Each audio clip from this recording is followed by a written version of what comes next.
What's up, everyone, and welcome to another episode of One and Done with Zeke. How you doing, Yeah. Zeke? Yo, I'm doing good. What's up? Not much. For today's episode, we could actually talk about something that was suggested by one of the viewers of our channel. So shout out to giving us ideas. Always welcome. So sort of the question in hand was, I know you guys talked a little bit about this in your collecting iconic cards video, but can you go more in detail about what your thoughts are on the longevity of the game? Why or why not do you think this TCG will last?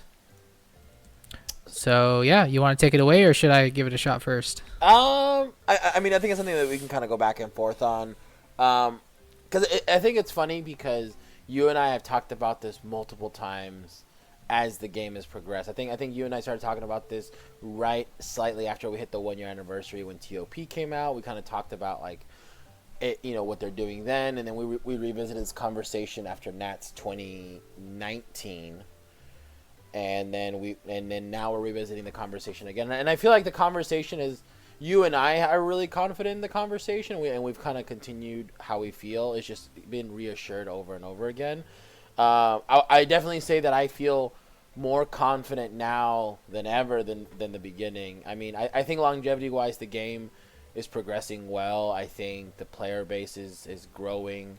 As somebody who sells sealed product, I can definitely say that, man, I remember when set 1, 2, and 3, I was happy to sell 12, 20 boxes, of a set, maybe even like 25. Like, I remember that was good. Now, I That's sell like maybe, per customer. yeah, not even exaggerating. Like, I think I want to say set 6, I sold 168 boxes. Set 7 sold about 105. I want to say set 9, I sold a little over 140. Draft box 4, I sold as many as I could. I think the most I could get was like 90, and I total between wave 1 and wave 2 sold all of those. Now we're going to draft box 5. I'm kind of in the same boat at a little bit. A little bit. I've individually sold over 100 boxes, and then I've seen people just order so much, like outside of me, because I was capped at a certain amount, and they went online and pre-ordered it from different websites that were similarly priced or slightly more, and just ordered a bunch. And I just over the weekend, this past weekend, just saw like over 200 boxes opened of Draft Box 5 just visually in front of me, which was amazing because I'm just one little area, and there's a whole country where people are buying product, and I can imagine that the scene is similar in certain areas like in Florida and SoCal, Texas, Vegas, So I think it speaks a lot of volume of the game's growth. I mean, the game is definitely growing. How long I think it's gonna last is I think it's a big thing that even I don't know. I'm confident that the game will last a while. I mean, Bandai has really changed the game in terms of like they're doing a lot of things behind the scenes that people don't understand that are great investments of quality of life. I mean, back in set 6, they introduced these cool little code cards, and they released an app that when you enter a tournament, the tournament organizer is supposed to give you this QR code, and you get a point, and if you top, you get another QR code that gives you more points. And this is kind of like all like for fun. Like, you would just get fun little like icons and like different artwork for kind of like your username. Like, you'd have like a profile that you could pick a Dragon Ball character, and you can pick from that. From if you have more points, you unlock more different characters you can make as your profile pick, and it's something really fun. It didn't mean anything, but it's something that I think is interesting because people don't understand that was linked to something called the BCCID, which is similar into other games. Like in Magic, it's similar to your DCI number, and Yu-Gi-Oh! It's similar to your Kasi ID. And Pokemon, I forget what the actually Pokemon is just your Nintendo of America account, that tracks all your points for you to go to Worlds and Nationals and all like that. And Bandai did the same thing. Your BCCID tracks your invites to go to Nationals, and and the thing is that now they've digitized it to where you no longer need a QR code. Now, just when you enter your local tournament, it automatically links and registers. And what's really cool is that fun little app that had all those little profile pictures of the points. You still get them for entering tournaments as long as the tournament you're going to is an official tournament. and it's entering your BCC ID. But that app also tells you, oh, you have your nationals invite. Oh, hey, you have a round one bye at nationals or at a regionals of your choice. Like it feeds you information. And the craziest thing, and I can tell you this from firsthand experience, is that if I submit the results from a tournament, it immediately reflects on the app, and people don't realize, and you might, Mike, because you come from a tech background, but you can imagine one system, you hit enter, that system responds to another system, then responds to another system, then responds to the app, and to reflect that in literally seconds, there has to be a lot of engineering and time invested. Oh yeah, for sure. You know, I think Bandai's done an amazing job with their investing, not just in the card game, but all these extra things like the tech behind their systems. And you kind of wonder, like, with everything going on right now with the virus and how people aren't even allowed to leave their house, is Bandai gonna invest more into those systems so that way they can kind of try and find ways to creatively still have things go on while still making sure everybody's safe? So right. No, and it's something that some people are. A lot of the games are in the air right now. It's one of those things where it's like, do we just kind of postpone everything and then go back to normal? Is this a trigger point for us to start investing things in other directions? yeah. You know, a lot of things are being examined, and I think if Bandai didn't plan on the game to last long term, why would they invest? Like Mike can give you a lot of insight on just that little thing, the tournament reporting to the app. Like, that is a monolith of work to invest into something just to throw away a couple years later. Oh yeah, for sure.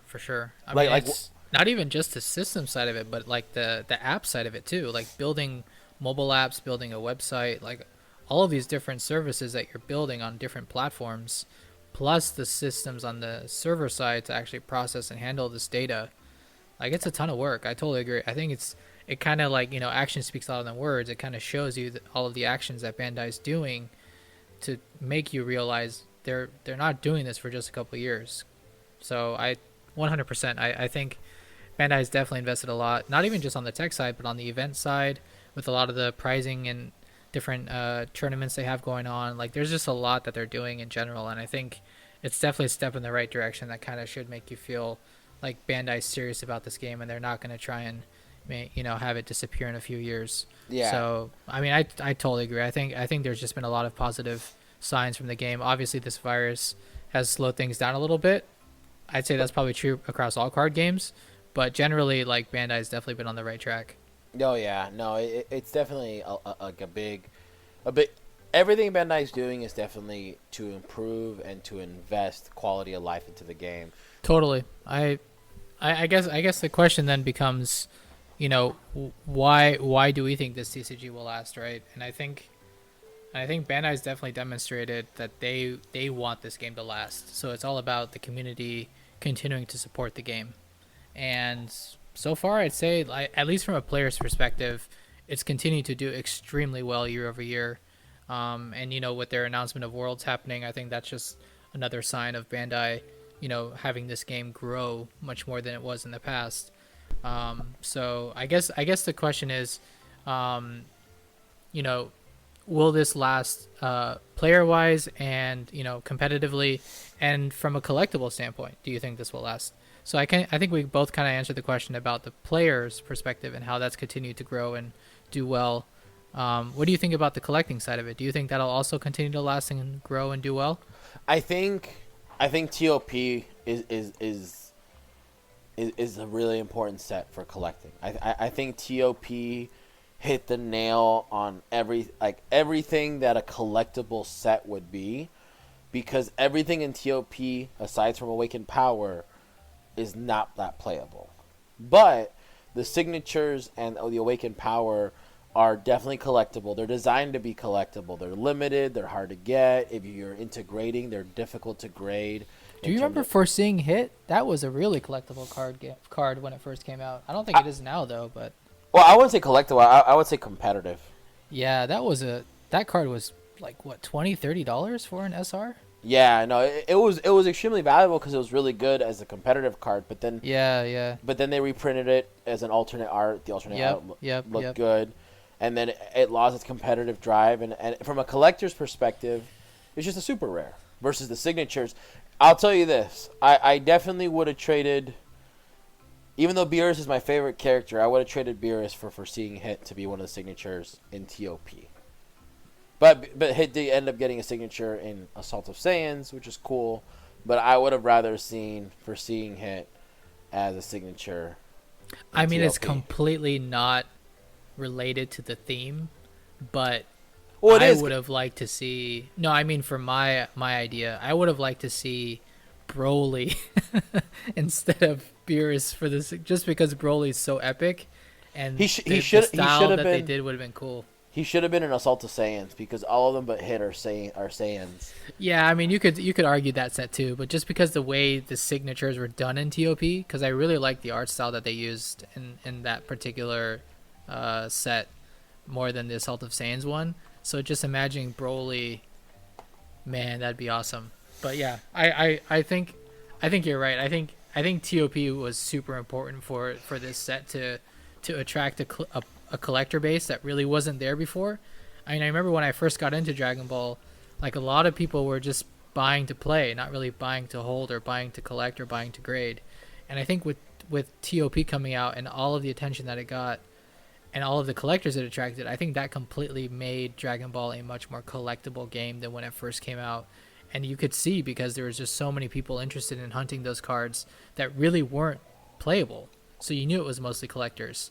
So, and I think that's still true today. Like even in today's meta, you don't really see anyone using a lot of the like signature cards from TOP. So I think the fact that, you know, they're continuing to do well in the market, but they're not being used in decks, kind of shows you that there is also, you know, a growing interest from a collectible standpoint of Dragon Ball. So, and I 100% agree. I think that was a key set to get collectors in.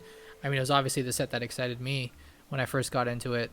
And then you also have like the trophies that have started to gain a lot of interest from collectors, right? You have like this unique idea of like having medals awarded instead of just traditional cardboard that a lot of other card games have. And I think that's attracted a lot of collector interest. You know, you have golds, which is like even a step higher, you know, of the metal cards, and are super scarce, that have excited a lot of collectors. I think there's like, you know, it doesn't definitely have anywhere near the depth of collectability as like a more established game like Pokemon, but I think that depth has started to somewhat be built. And we're starting to see that with the different options that you have as a collector of what you want to get into. Like you can get into signatures, you can get into secret rares, you can get into silver medals, you can get into gold medals, even stamp prize cards. Like there's so many like you can even go into SPRs too. SPRs. Oh yeah, SPRs. I mean, sealed boxes have even started to show some value, especially for some of the more important sets. So I think the options aren't nowhere near any of the more established ones just yet, but I think it's headed in that direction. So from a collectible standpoint, I mean, the growth isn't anywhere near as insane, I'd say, as like Dragon Ball player base growth, but it's definitely growing. And I think another sign is just like look at the collector group for Dragon Ball. Like when we started it was just like 2 digits, if not barely hundreds. Now we've even surpassed 1,000. So I think definitely there's been a lot of signs that collecting has started to gain more traction, especially with more and more options being out for collectors. Mm-hmm. So yeah, I think you know, not just from a player standpoint, but also collecting, there's just a lot of positive signs that the game's continuing to do well and attract more people.